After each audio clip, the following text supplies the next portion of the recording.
అందరికీ నమస్కారం. ఈరోజు తెలుగుదేశం ప్రభుత్వం యొక్క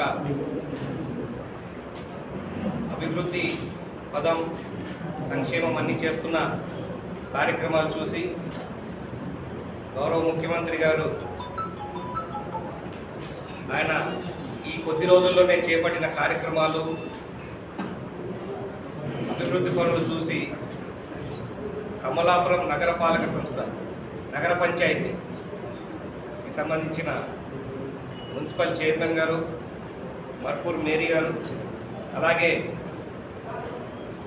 కౌన్సిలర్లు షేక్ నూరి గారు, నాగమణి గారు, రాజేశ్వరి గారు, ఝాన్సీ గారు 5 మంది కూడా ఈరోజు తెలుగుదేశం పార్టీలో చేరడానికి ముందుకు వచ్చారు. ఇది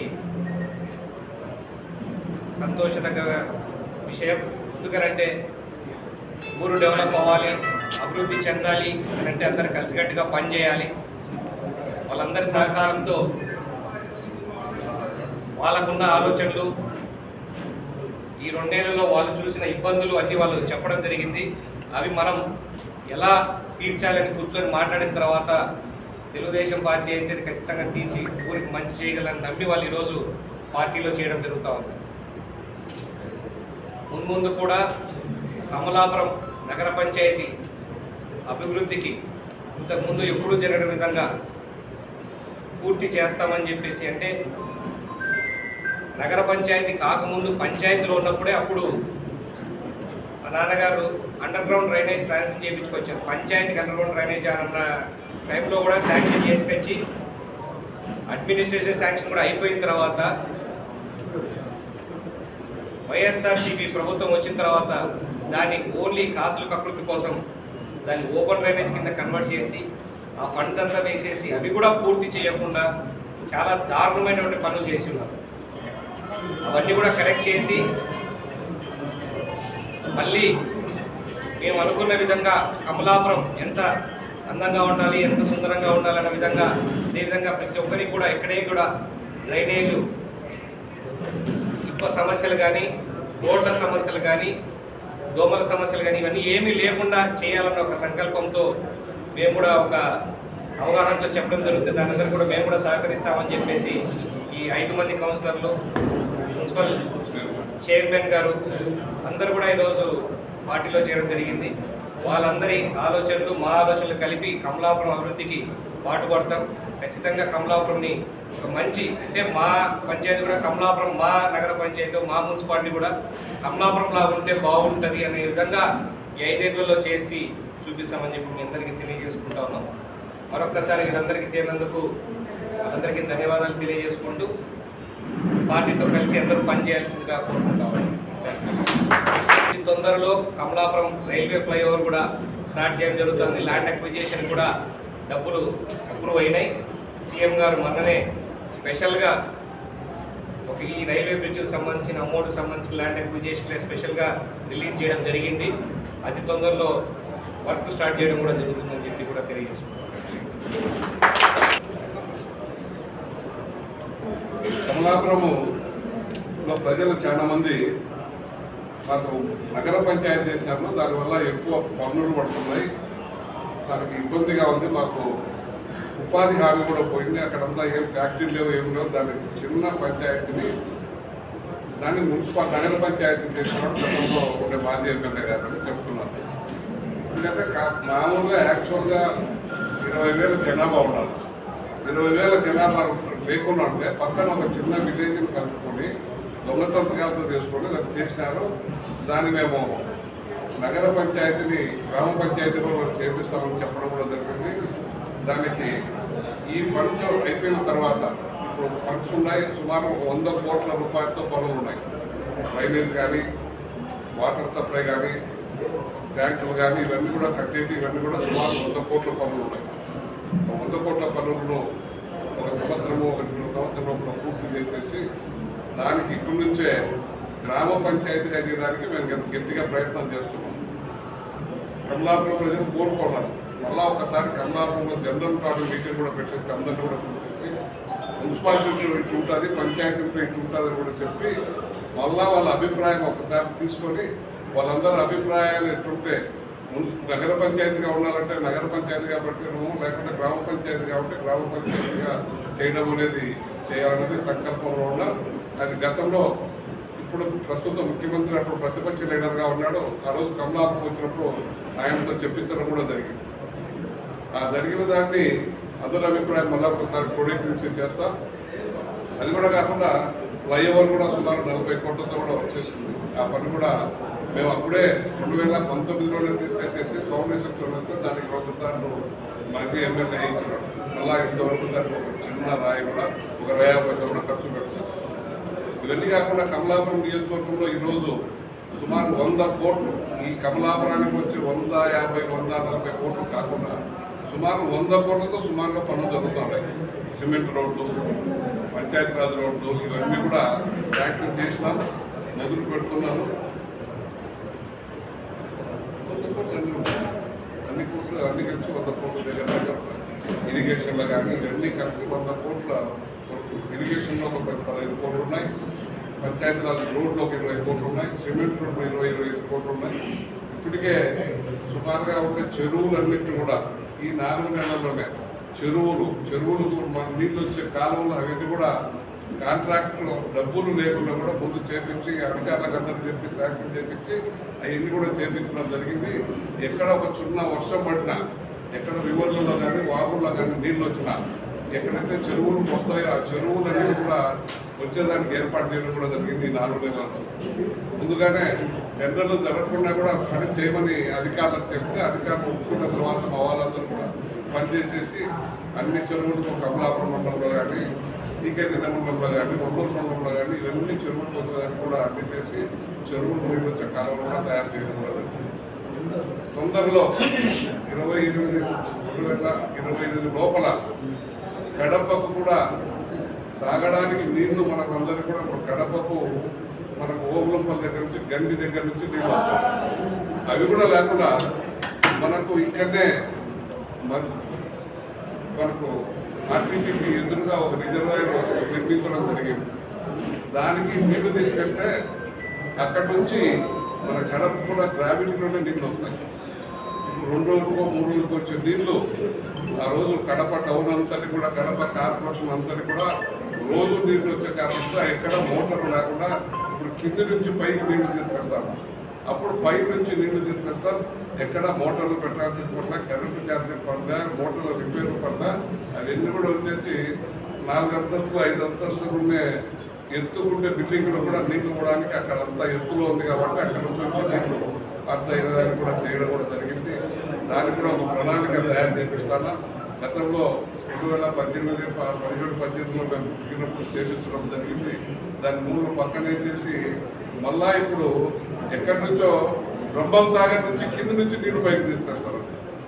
అయ్యే నీళ్లు గడ్డికోట నీళ్ళను మనం ఈరోజు గ్రావిటీ ద్వారా ఇక్కడ తీసుకొచ్చేసి మన కడప కూడా తాగడానికి నీళ్ళు ఇస్తారు.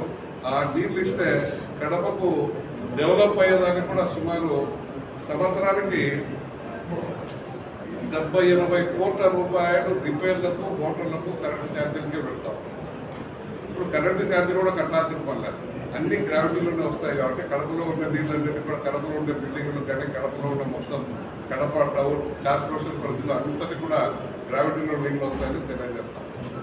ఇవన్నీ ఒక ప్రణాళిక చేస్తున్నా. 2028 మార్చిలో 2020 డిసెంబర్ లోపల ఎలక్షన్లకు ముందు అయిపోయేయాలని ఒక సంకల్పం పెట్టుకున్నాం.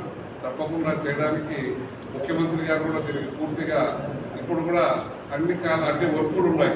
వర్కులు కూడా అన్ని క్యాన్సిల్ చేసేసినారు. చాలా వరకు చేయడానికి వీలైనటువంటి కోరిక ఎక్కడ ఉన్నాయి శాంక్షన్ చేసి పెట్టారు. వైఎస్సీపీ ప్రభుత్వంలో అవి చేయలేదు. ఎందుకు మనం చేయగలిగినట్టు చేస్తామని చేయడం జరిగింది. దాంట్లో మనకు గాలేరు నగర్ కాలువ కడప వరకు చేయడానికి కూడా శాంక్షన్ చేసి పెట్టున్నారు. దానికి మనకు సుమారు 1000 కోట్ల అవసరం వస్తుంది. ఆ 1000 కోట్లు కూడా ప్రపంచ బ్యాంక్ వాళ్ళు కూడా వచ్చి చూసిపోయినారు. ఇక్కడంతా వచ్చేసి వాళ్ళకి నీళ్ళు ఇస్తే ఇక్కడ సుమారు 70,000-80,000 ఎకరాలకు ఇక్కడ పెళ్లిపల్లి మండలం కానీ ఒల్లూరు మండలం కానీ శ్రీకేంద్ర మండలం 70,000 ఎకరాలకు నీళ్లు సాగునీరు కూడా తాగునీరుతో పాటు కడప కార్పొరేషన్ చింతపల్లి పెళ్లిపల్లి మండలంతో పాటు కడప కార్పొరేషన్ కూడా ఇస్తారు. అక్కడనే పొలాలు కూడా 70,000-80,000 ఎకరాల సాగునీరు కూడా ఇచ్చేదానికి ఉంటుందని ప్రపంచ బ్యాంకు వాళ్ళు కూడా ఒప్పుకోవడం జరిగింది. ఈ 4 నెలల్లోనే వాళ్ళు రావడం జరిగింది. 4 నెలల్లో వాళ్ళు చూడడం కూడా జరిగింది. ఇవన్నీ కూడా ముఖ్యమంత్రి గారి ప్రోత్సాహంతోనే జరుగుతున్నాయి. ముఖ్యమంత్రి గారు పూర్తిగా దీన్ని కడపకు ఇవ్వాలి, ఎప్పుడో ఇవ్వాల్సిన నీళ్ళు ఇలాగపోయినా గత ప్రభుత్వం కూడా ఇవ్వాలనుకున్నా వీలాకపోయినా ఈసారి నీళ్లు తప్పకుండా ఇస్తామని చెప్పడం జరిగింది. ఈ అభివృద్ధులన్నీ చూసే ఈరోజు మా కమలాపురం వాళ్ళందరూ కూడా మనకు మేయర్ కానీ మున్సిపల్ చైర్మన్ వాళ్ళతో పాటు కౌన్సిలర్ అందరూ కూడా అవి చూసి అభివృద్ధిని చూసి ఈరోజు పార్టీలో చేరుతామని వాళ్ళందరూ కూడా సాధారణంగా ఆహ్వానిస్తారు.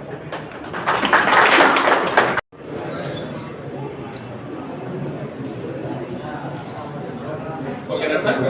Okay sir. Okay sir. ఓకేనా సార్ అందరికీ? Okay sir. Okay sir. Rupayapalli councillor 7వ వార్డు.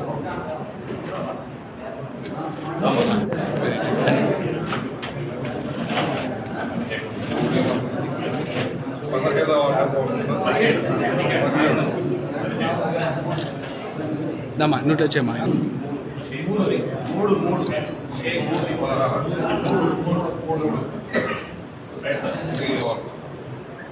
అంతా మహిళలే.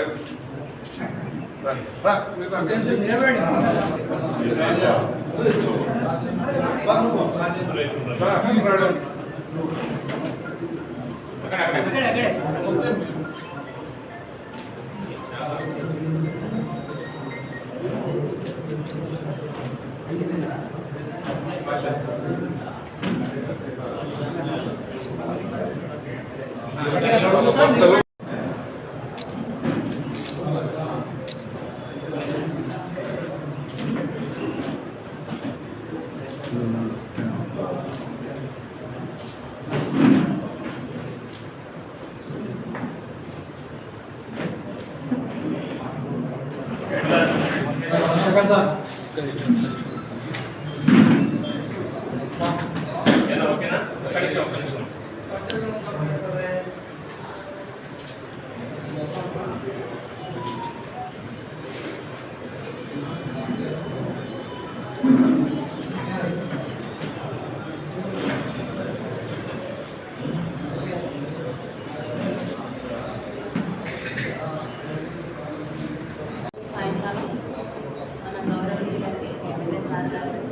కమలాపురం నగర పట్టణ ప్రజల క్షేమం కొరకు మరి సంక్షేమం కొరకు ఆగిపోయిన ప్రతి పనిని చక్కగా జరిపించి సుందరమైన కమలాపురంగా చేయాలని ఆయన ఆలోచించారు. ఆయన ఆలోచనలో భాగంగా మేము కూడా ఆయనకు సహకరించి ఆయన వెంట ఉంటూ కమలాపురం ప్రజలకు కావలసినటువంటి ప్రతి వసతిని ప్రతి పనిని జరిగించాలని దానికి సహకారం మేము కూడా తనకు అందించి కమలా ప్రజల క్షేమం మేము చూడాలని ఈరోజు పార్టీలో చేరడం జరిగింది. ఆగిపోయిన ప్రతి పనిని ఫ్లైఓవర్ అయితేనేమి, పైప్ లైన్స్ అయితేనేమి, రోడ్లు అయితేనేమి, ప్రతి ఒక్కటి ఆ వచ్చిన ఫండ్స్లో ప్రజలందరికీ క్షేమంగా పని చేసి సహకరించి సుందరమైన కమలాపురంగా చేయాలని ఈరోజు మేము ఇక్కడ చేద్దాము. సభాముఖంగా నేను ఆ విధంగా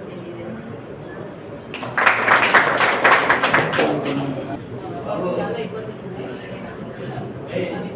కావాలని మేము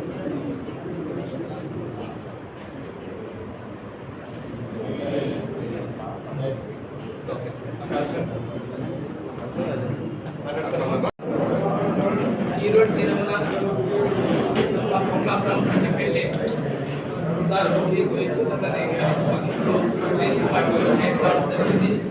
ఇది నిమిత్తం బట్టి ప్రజలు కమలాపురం పంచాయతీలో ఎన్నో సమస్యలు మంచినీటి సమస్యలు, డ్రైనేజ్ యొక్క ప్రాబ్లాన్ని, మీ యొక్క ఉపాధ్యాయుని ఆయన గురించి మేము ఎంపీల సార్ గారు తోడుగా ఉండి ఆయన యొక్క అభివృద్ధిలో మేము కూడా పాల్గొనవలసి కావాలని ఆయన యొక్క వెంట నడవడానికి మేము ఆయన సమక్షంలో ఆయన సమక్షంలో తెలుగుదేశం పార్టీలో జాయిన్ కావడం జరిగినది. కాబట్టి ప్రతి ఒక్కరూ మమ్మల్ని అన్యతాభావంలో భావించకుండా ప్రజల క్షేమమే ప్రజల అభివృద్ధితో దేశంతో మేము జాయిన్ కావడం జరిగింది. ఎందుకంటే ఆయన చిన్న వయసులో చాలా శ్రమించుతున్నాడు, కష్టపడుతున్నాడు నగర పంచాయతీని అభివృద్ధి చేయాలని. కాబట్టి మా యొక్క తోడ్పాటును అందించడానికి ఈనాటి దినంలో మేము తెలుగుదేశం పార్టీలో జాయిన్ కావడం జరిగినది. ఓకే.